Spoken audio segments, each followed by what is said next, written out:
Shalom, this is Charles Brian Schroller out of Lions Den Camp, located here just Jacksonville, Florida. First and foremost, I'd like our praise, honor, and glory to the Father and the Son in the proper true Hebrew tongue. Call Allah Amla, Yahweh, Bashim Shai, Bashim Ha, Rokai Kudash Mouth. Also, the bonus to the elders and apostles of GMS, the bonus to my elders as well, Ahara Wa Mashroller, peace, blessing, 1/3, and salutations to the overlap. It's going to be a cool little lesson just going on, knowing that you are great, amongst men, the children of men, these heathens, and of course Esau, and even two-thirds of our people. Ultimately for the hopeful elect in the 1/3, we that's for lower part of that number, but for the 1/3 and for the hopeful elect, they're low decree. Even our people that want to be homeless or poor and everything, but they don't want to be rich. They don't want to be rich spiritually, because ultimately they hate the Most High and they hate the Son and they hate everything about it. That's the case for these these low some of these impoverished Jake. They want to stay that way. They like the cycle. They like the current. They look how it flows, because Esau's able to give them what they want and able to get what they feel like they need. But for the ones that actually are low and they have a contrite heart and are truly and truly ultimately want salvation and want righteousness, to reign on this place. Those are the ones that this lesson is a little for. Just it's exhortation. This is Ecclesiasticus, also chapter 11, sort of verse 1 says, "Wisdom lifted up the head of him that is a low decree, and made them sit among great men." All right. So simple as that. Wisdom, the wisdom and knowledge, understanding of Yahweh Bashim Shai. That's the best thing to have on this side, man. The wisdom of this world is foolish, and ultimately foolish to the Most High Yahweh Bashim Shai. You only thing you use that for is to make your daily bread. But at the end of the day, man, that bread don't matter. It's your daily bread. You just like how we do. We take these this Lord. We take the truth day by day, literally, because we don't know when this place is going to go. It can happen right now if the Lord really wanted to. We're looking at the signs. Of course, we study the signs diligently, within themselves. But at the same time, the Lord can't work like that if He wanted to. So nonetheless, it said, "Wisdom lift up of the head of him that is of low decree." And this lesson is for them that is of low decree. The ones that are small, the Lord is going to make great. That's for men, women, and children. All right, so verse 2 says, "Commend not a man for his beauty, neither abhor man for his outward appearance." That's for two-thirds people, one-third people, man. The 2/3 of Israel, Jacob, the so-called Negroes, Latinos, and Native Americans, and speckled birds. They ultimately want to look. They want ultimately look like a good person, look like a grand person, like a wise man, like a noble, like a mighty man. But ultimately, they don't clean the inside of their cup. And once you clean the inside of the cup, you're actually gonna feel like the outside of the cup. But when you just clean the outside, you're gonna just constantly try to keep cleaning the outside, but it's never gonna fill that space. That's why people struggle with that self-confidence. They be self-conscious. They be depressed and everything, whatever, because they don't believe in themselves, because they don't believe in the Lord, they don't believe in their Creator. Just like with your physical father, you can't disrespect your physical father, because so that's your Creator. You gotta respecting Him is like respecting yourself. It's like an order, and just like our Father that's in heaven, our main Father, that you definitely should be respecting, even more so. You should respect and fear Him and love Him to the best of your ability, and you're also increasing yourself a little bit, But of course, Yahweh Shai can get the increase first. But verse 3 says, the bee is little among such as fly, but her fruit is the chief of the sweet things. So Israel, of course, is this weakened nation right now. It looks weak, but as the scriptures say, is princes, walking as prisoners and servants on horses. So Esau and these heathens are above Jake right now. The so-called Negroes, Latino Americans, and speckled birds. They're above Israel right now. Israel is seen as a small thing, as a low thing. But honestly, yeah, if you put it all together, we're a big nation. Of course, the Negroes, Latinos, and in America, that's like South America. We big. On top of that, we have the Lord. On top of that, we have, well, just a little bit below, we have the Lord's instrument, His wisdom, knowledge, and understanding. We have His and we have His faith and hope. All right. So verse 3 again says, the bee is little among such as fly, but her fruit is the chief of sweet things. We have this truth. We have the wisdom and understanding. All right. It seems small to people that only look outwardly, but for people that know that the wisdom that the Most High created that allowed this place to stand how it's standing right now, know that the wisdom that the Most High just bestowed to His children is the most powerful thing in the universe, then hey, you'll know that's why it's top dog right now, So I'm gonna keep going with this. This is 1 Samuel chapter 16:7. It says, but the Lord said to Samuel, look not on his countenance or the height of his stature, because I have refused him. For the Lord seeth not as a man seeth. For man looketh on the outward appearance, but the Lord, the Most High Yahweh, looketh on the heart. So come, man, the Lord looketh at everyone's heart. So for 2/3 people, He gonna look at their heart. For 1/3 people, He gonna look at their heart.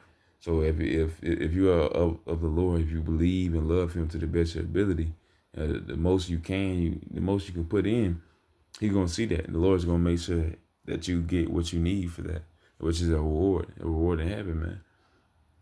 Only for 1/3 people, salvation, and hope for elect salvation, of course, and be able to reign New Yasharal. And for 2/3, judgment, man. So 2/3 people need that judgment because they have to see the error of their ways, and it's going to end with the missiles, the 200 million ICBMs, and they're going to ultimately have to get their righteousness supreme on the other side in the kingdom. But yeah, man, it is what it is on that one, man. So and ultimately, the Lord does look at you from within. He doesn't look at you outwardly. You could be whatever. The Lord Yahweh Shai, our King, he quote look like a regular commoner. Can anything good come out of Lazarus? It's like everything like here in Jacksonville, man, Jacksonville, Florida. I hit Babylon, man. Can anything good come out of like the bad part of this side of town, like north side or east side or something like that? And can anything good come with that? Yeah, brothers can come out any part of any walks of life here, any walks of life across the four corners of the earth. The Lord can give them knowledge with understanding, and so they gonna use that through the foolishness of preaching. Through will we be saved? And the Lord can literally do that, and He is doing that right now. That's the ones on the highways and byways and street corners, on the four corners of the earth. By the way, they're the ones that are gonna be teaching and preaching of the downfall of this place, Babylon, and of course the upbringing of 1/3 of our people in hope for elect, and knowing that this place is gonna be destroyed by 200 million ICBMs. We know that the Lord sent that unto us, and we're gonna tell our people that until this kingdom fall. This is Proverbs chapter 17, verse 22. It says, a merry heart doeth good like a medicine, but a broken heart dryeth the bones. This is going on the main part. A merry heart is a happy heart. In this life, you kind of do have to smell the roses. It's troubling, it's affliction, it is a burden. It's burdensome, but it is a light affliction ultimately to be compared to the kingdom, and of course to be compared to what Yahushua had to go through for us as well, and even more so. Yes, just like earlier in the lesson I was just speaking, like a minute ago, Yahushua was seen as a commoner, or you say a bum, man. He was That's what people call us. That's what people call Israelites now. That's what Nate called Israelites. You know, even though he's a black Hebrew, like, you know, he called bum like bum Hebrew Israelites. And that's a humbling name, anyways, because what was Yahushua seen as? You know, he was seen as like anything good come out of Lazarus. He was seen as the son of, you know, Mary. You know, he was just seen as you know, the brother of, you know, so and so. And ultimately, you know, of course, the men of the Lord are going to be seen as that too, being the being the Lord's followers. So they're gonna see that, and they gonna ultimately just think about Yahshua, and, you know, and hate him even more and more. But again, they, you know, the ones that are gonna hate him is, of course, two-thirds of people, and these heathens, Esau, the ones that, you know, despise the Lord. But a merry heart doeth they good like medicine, man. That's the ones that have a merry heart that's happy. We sad, we mad, we cry out for the Father. That's the main thing. When you sad and you mad, you gonna cry. You ultimately gonna cry out, Abba, Father. Hopefully be for him to hear your voice, which he is gonna hear you, and you doing, as long as you're doing it in sincerity, he's gonna hear you, and he's gonna make sure that you can be healed. All right. And said, but, you know, but a broken spirit drive the bones. For to our people, they got a broken spirit, man. They gonna feel the wrath of the Lord because they don't have nothing to give. They don't have nothing to give. They gonna give everything. They even for not even for filthy lucre. You know, some people say they so for, you know, filthy lucre, like these entertainers right now. But, you know, like, once again, like, just going to the point at the beginning of the lesson, like, you got some homeless people that got nothing to their name, who you would think if they homeless, just like how brothers were throughout all history, if they homeless, don't got nothing to do, you might well follow the Lord. But that's not the case in Babylon. Babylon is gonna make sure your mind is set up to where you feel like you need to be homeless, or you need to work for the dollar, when the Lord made this planet with everything you need, and you can just walk around, you'll find something to eat, you'll find somewhere to stay, you know. But hey, Esau, man, he made this whole world a wilderness. You know, it's spiritual. He made this place to think that like it's a desert, but it's really it's the best place to be, is Earth. But he made this his world. You know, he made this his hell, and it's what this place is, hell. It's a low condition. That's why this place got to be moved. That's why Esau got to be moved, so the Lord can establish his his righteous kingdom through through Yahushua, and of course Yahushua through his prophets, being 144,000 elect men out of the nation Israel. Man, Lord will impart a number. Isaiah chapter 13, verse 12, it says, I will make a man more precious than fine gold. It's going into what's happening right now, man. We're in the beginning of World War III. We're in the beginning of Jacob's trouble. So that's what we're going into. Isaiah 13 and get 10. For the stars of heaven and the constellations there shall not give their light. The sun shall be darkened in its going forth. The moon shall not cause her light to shine. I will punish the world for their evil, and the wicked for their iniquity. And I will cause the arrogancy of the proud to cease. I will lay low the haughtiness of the terrible. I will make a man more precious than fine gold, even a man than the golden wedge of Ophir. So that's what the Lord is finna do. He's finna make sure all this trouble happen to this world that Esau has created, this wilderness. He's gonna make sure that his men that believe unto his name, the ones that have the wisdom there, and who are seen as someone of low decree, with that wisdom that they can be made a great man. With someone that is small, but with this wisdom they're gonna be made chief. You know, with this wisdom they're gonna be seen as an actual good person on the inside, not the outside. That don't matter. But on the inside, they are servant of the Lord. You know, for men, women, children that believe in the Lord with righteousness, with you know, in truth and sincerity. All right, He's gonna make that for men, for the whole for elect. You know, to be seen as a you know, big brother. You know, or, you know, someone to example. You know, his servants, the whole for elect.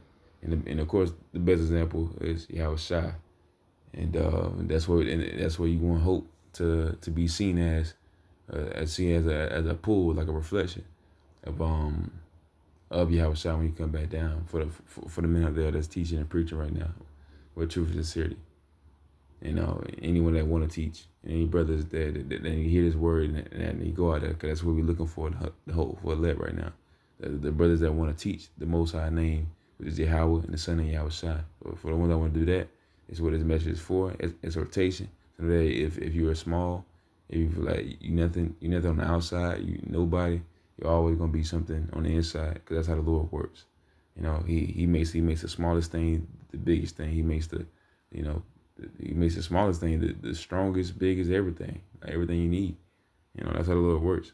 So, Lord will edify a little lesson. And with that, I like to say, Shalom.